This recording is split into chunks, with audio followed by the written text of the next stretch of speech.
Dear viewers, due to continuous rise in the number of COVID cases and the fears of a new wave, we are forced to switch the program to voiceover mode for a few days. As soon as the situation gets back to normal, we'll be back with the original format of the program. Thank you for your cooperation. Hello and welcome to the new series of Drishti IAS. I am Pooja Dwivedi and today we are going to discuss about how India has boycotted the Winter Olympics in Beijing. Now, this is all of a sudden decision. This came very late amongst the list of the countries who have already boycotted because of some reason or the other. But what has happened actually? Why has India agreed, or it showed that it will diplomatically boycott the Beijing Winter Olympics? So, if we talk about the entire crux of the situation, Galwan is at the heart of it, because actually what has happened that a PLA regiment commander, Ki Fabao, who sustained head injury while fighting quote unquote bravely in the Galwan clash with India, he was a torchbearer at Beijing 2022 Winter Olympic torch relay on Wednesday. And because of that, China has tried to show support of its People's Liberation Army. This is not something that India was expecting because it was not supposed to be political, but it has eventually. What is a diplomatic boycott? It means that these countries, any country which is saying that we are diplomatically boycotting the games, they are not going to send official government delegations to Beijing during the games. The players or athletes or skiers who are participating in the game, they will participate, but official government delegation will not go. So there is already no obligation for a head of state or high-ranking diplomat to visit, but it's a part of the diplomacy. Let's talk about Winter Olympics for a while because it can be asked in prelims. So the first organized international competition involving winter sports was introduced just 5 years after the birth of modern Olympics in 1896. Back then, it was known as the Nordic Games because the Nordic countries were supposedly in charge of the games, and because of the presence of natural ice, they thought that it is a close-knit group which will have their own winter games or Nordic Games. This competition included athletes predominantly from Nordic countries. Now, an agreement was reached to celebrate an International Olympic Committee sanctioned International Winter Sports Week, which was held in Chamonix, France in 1924, and it was a huge success. After that, the IOC modified its charter to create a separate Winter Olympics, and the games staged in St. Moritz, Switzerland in 1928 were formally designated as the Second Winter Olympics, and the 2022 Winter Olympics will be held in China across 3 zones: Beijing, Yaking, and Zhangjiakou. So these areas, the thing is that China is using 100% artificial snow, and they have called in a company from Italy. The Italian machines are making artificial snow, which is also a climate change. It's a challenge for the climate. Beijing became the first city to host both Winter and Summer Olympics after the Chinese capital held the 2008 Olympics. Other countries which have boycotted the Winter Olympics, they are US, United Kingdom, Australia, New Zealand, Canada, Japan, New Zealand, I have written again, sorry for that, and the Netherlands. So, because of the bleak record of China on human rights, US and UK, they have many other countries along with them, they have started boycotting the Winter Olympics since the last year itself. So, with respect to Hong Kong, how pro-democracy voices are being crushed by China, this was flagged again. The ethnic cleansing of Uyghurs in the Xinjiang region, Uyghurs are basically the Turkic origin Muslims, and the government says that they are not indigenous. So because of the clash with respect to the perspective of the origins of Uyghurs, they are being cleansed because the Chinese government's efforts are erasing the unique identity of them. In January 2020, a CNN investigation examining satellite imagery concluded that over 100 traditional Uyghur cemeteries were destroyed.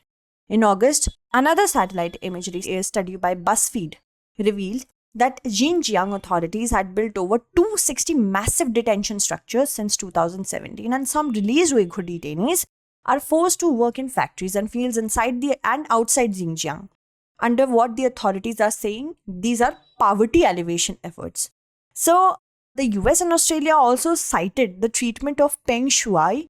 The reason of Peng Shuai being cited is she posted an incident which has occurred, which has happened to her with respect to sexual assault by an official diplomat, by an official officer of China. It was taken down after a few moments, and after that, she was nowhere to be seen. There were issues with respect to her security. Now, the officials from the Olympic are meeting her by the sidelines of Winter Olympics. So they are in talks.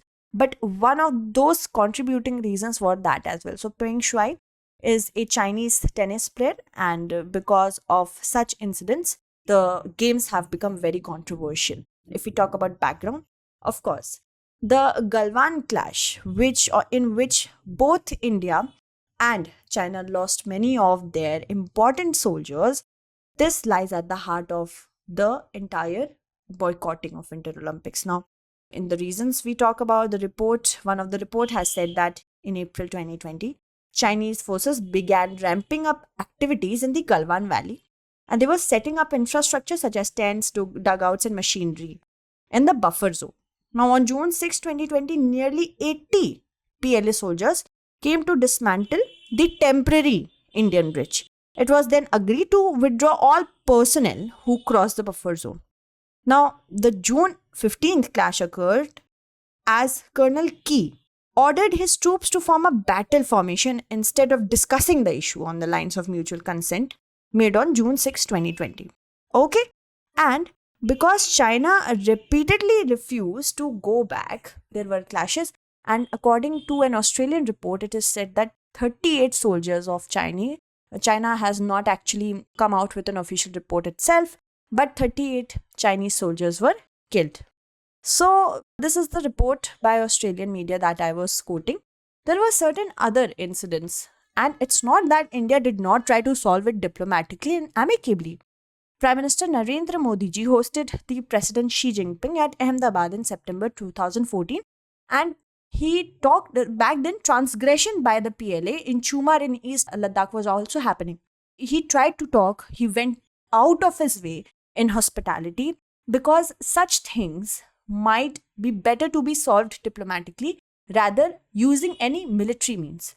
It was then that PM Modi asked President Xi to investigate the Chumar transgressions, and after that, many high-level visits were supposed to take place. In March 2013, the PLA intruded into Depsang Bulge in Daulat Bay Goldi sector when Chinese Premier Li Keqiang was visiting India during the UPA regime.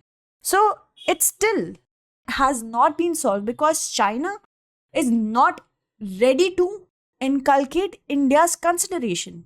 It is not wanting to be tolerant of India's narrative. It is very tolerant towards Russia. It is very tolerant towards Pakistan, but not India. Okay? So, we have to understand that this is, of course, going to play into the international arena because this has now become a political issue.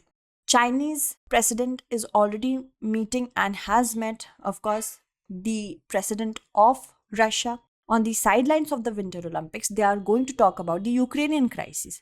US is against China, US is against Russia, so enemy of the enemy is a friend. India, where does it stand right now? Putin has not shown any support for India with respect to boycotting of the Winter Olympics. In fact, Putin termed diplomatic boycott of Beijing Winter Olympics fundamentally wrong.